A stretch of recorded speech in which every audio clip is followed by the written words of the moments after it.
Kan pernah ada seorang, ini kisah nyata, seorang pemuda tobat. Terus diarahkan pada seorang syekh. Begitu diarahkan di syekh itu, kata syekh, ini benar kamu mau tobat. Kalau mau tinggal dengan saya terbatas. Yang ada cuma kurma, minum air putih. Nggak apa-apa syekh, saya mau tobat. Tinggal di situ. Sehari, 2 hari, 3 hari. Begitu 3 hari, setan datang. Kadang-kadang setan itu datangnya kepada orang tobat, gak seketika. Nanti, beberapa waktu, diarahkan kepada maksiat.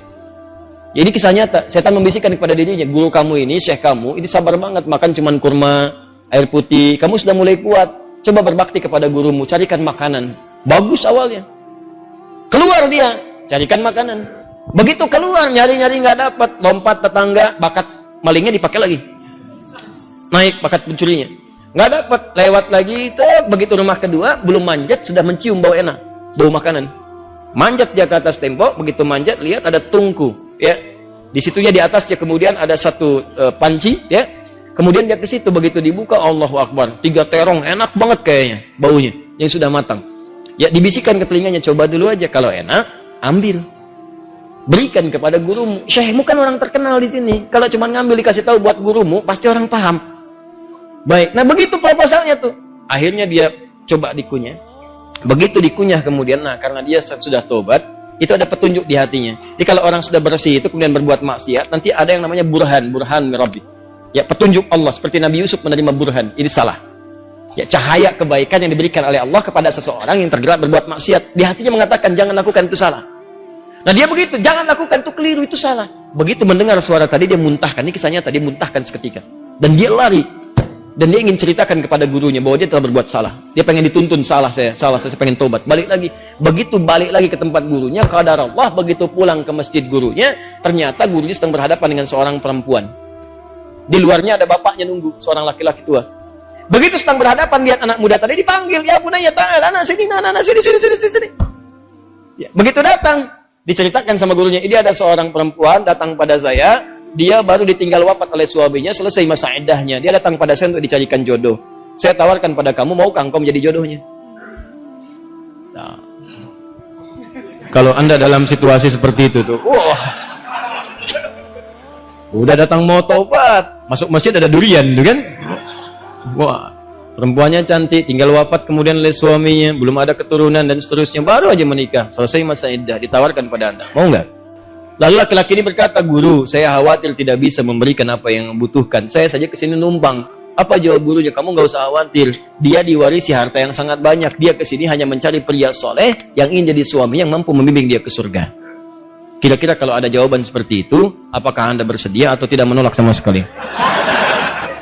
Baik, maka sama seperti anda, diterimalah kemudian lamaran itu. Ternyata bapak tua tadi yang di luar, bapak si perempuan tadi, dibawa ke dalam, kemudian diakadkan. Setelah selesai, pulanglah ke rumah. Kisah belum berhenti. Begitu keluar rumah, digandeng erat tangannya tuh, jalan lewat ke rumah tadi yang naik pagar itu. Ya, dia udah dagdikduk tidak karuan, dagdikduk, rumahnya ini bukan, dan alhamdulillah ternyata bukan, lewat. Begitu di rumah yang terong tadi, dia percepat jalannya.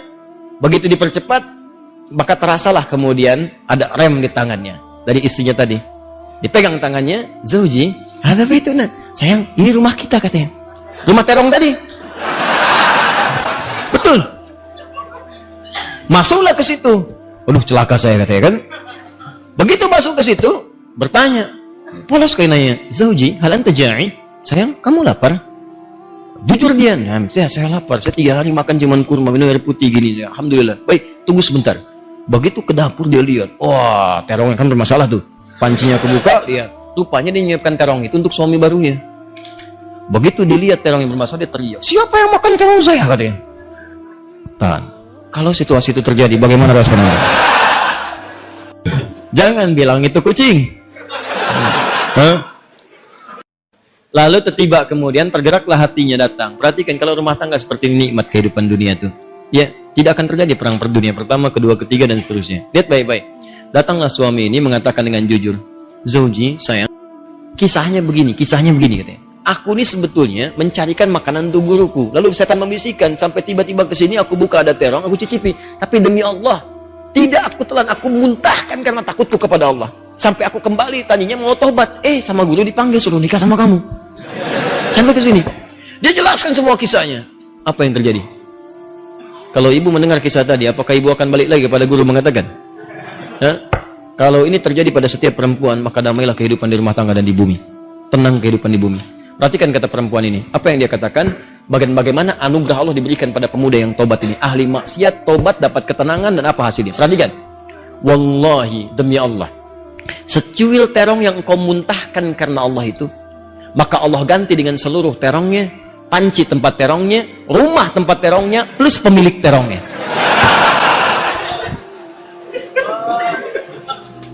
Wallahi, secuil terong yang kau muntahkan karena Allah itu, maka Allah ganti dengan seluruh terongnya, panci tempat terongnya, rumah tempat terongnya, plus pemilik terongnya.